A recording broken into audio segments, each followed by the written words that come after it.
Thank you, Senator Lionhelm. Senator Reynolds. Thank you very much, Mr Acting Deputy President.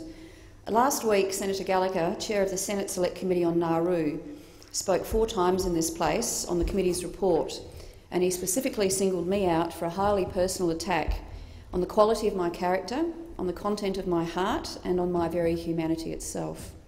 He also challenged me to respond to his allegations, which I do here today. None of us in this place should ever have to come here and justify our humanity, and compassion should never, ever be a political contest of one-upmanship. Yet sadly, this is what it has become. On the 8th of September in this place, the Chair made the following assessment of my character.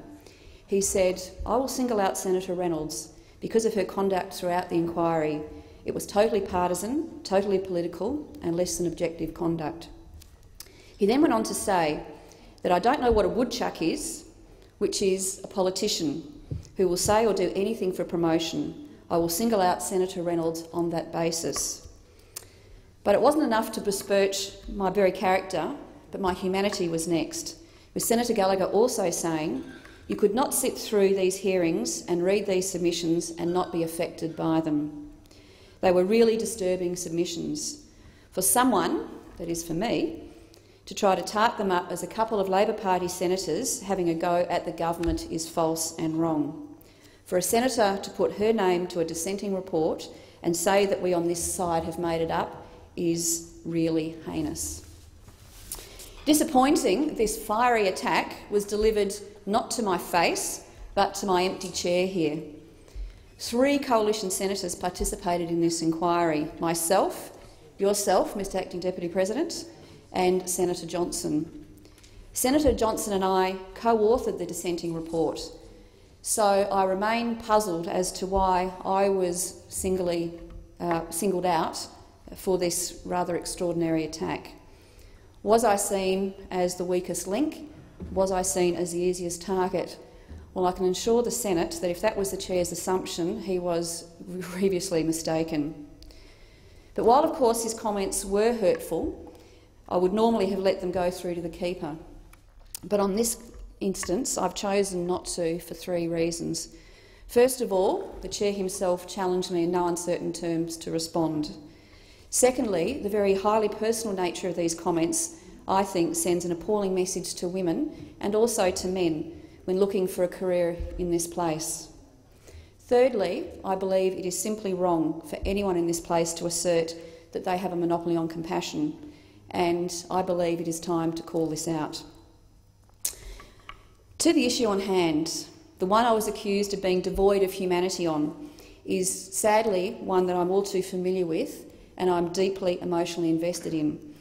If the Chair had been looking for the perfect issue to plunge the dagger into my heart, he certainly found it. I was Chief of Staff to the Minister for Justice and Customs when the Howard government had to tackle the heinous crime of people smuggling, which dehumanises and commoditises people in the worst possible way, and, as we know, has led many people to their deaths. These 3 years were the absolute toughest of my personal career. When you receive calls from border protection agencies to advise your minister that boats are sinking and that men, women and children were drowning, it is utterly devastating, and I can assure the senator that you feel. When you see evil and when you have to deal with the consequences of terrorism, and when month after month you assist the injured and traumatised survivors, when you deal with the devastated families of the dead, and when you have to see and you have to smell the dead, by God, you feel. You feel sadness, you feel grief, you feel anger and you feel rage. But I understood then, as I do today, that emotion and compassion in public life should never be the sole driver of government decisions. While you must always be guided by your humanity, decisive action must always be led by rational and deliberative decisions. In this case, the only effective option over a decade ago was to put the people smugglers out of business, and to do that there are no easy decisions and there are no easy options. I'm very, and I remain very proud of the decisions that the Avament government, that the coalition government team took once again to put people smugglers out of business. for I believe stopping this trade is absolutely the most humane outcome in the worst possible of circumstances. So to the report in question on RPC Nauru. The Coalition members absolutely stand by our dissenting report, and we've heard nothing in the Chair's 4 speeches last week which factually contradict our observations. In fact, quite the opposite. The political and partisan nature of this inquiry was clear for all to see in the report's title: Taking Responsibility: Conditions and Circumstances at Australia's Regional Processing Centre in Nauru. Taking responsibility. Really.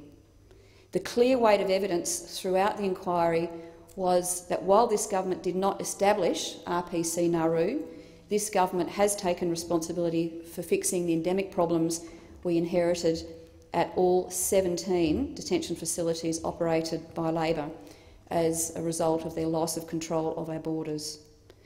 13 have already been closed by this government, and I know many more are to come.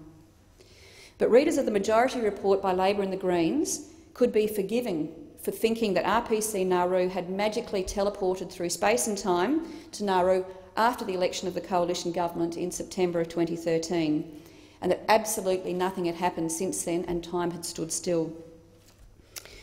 In fact, Mr Acting Deputy President, the overwhelming weight of evidence to the inquiry clearly demonstrates just how much this government has done. Hundreds of millions of dollars for new facilities, children and families removed from detention, the MOS review, the implementation of the recommendations of the MOS review, the new child support panel and extra AFP assistance to the Nauru authorities. Nobody for a second is saying that there is still not much more to be done, because clearly there is. But taking responsibility is certainly something this government has done.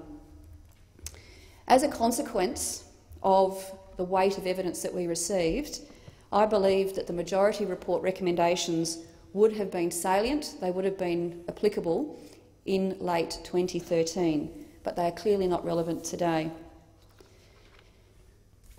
Coming to Senator Gallagher's allegations that I have no humanity and that I don't feel. Of course, I was affected by some of the evidence of this inquiry. It would be simply inhuman not to be. But equally, I was not blind to the significant weight of contradictory and anecdotal second-hand evidence that was presented to the inquiry that we were simply unable to substantiate. Evidence such as the sensational new evidence of waterboarding that was breathlessly announced before the last and the final hearing inquiry. However, when subjected to the most basic questioning by myself and by Senator Johnson, the witness's testimony simply fell apart, comprehensively fell apart, and there was not a single shred of credible evidence of waterboarding. If Labor and the Greens had been serious about taking, or at least sharing, the responsibility with this government for the circumstances that they left behind, I believe they would have waited several more months to initiate this select committee, because that would have given time for the MOS review recommendations to have been assessed. But calling this inquiry weeks after the government had started implementing the MOS review reforms, to me demonstrates more than anything else the highly political nature of this inquiry. If they were serious, they would have waited till the end of the year, till we had at least 6 months to assess how the recommendations were being implemented. So, Mr Acting Deputy President, I'd like to conclude by saying I don't believe that personal attacks on a single dissenting member, that's not taking responsibility. Acting to fix the problems is, and what this government is doing is taking responsibility for what we've been left with. Thank you.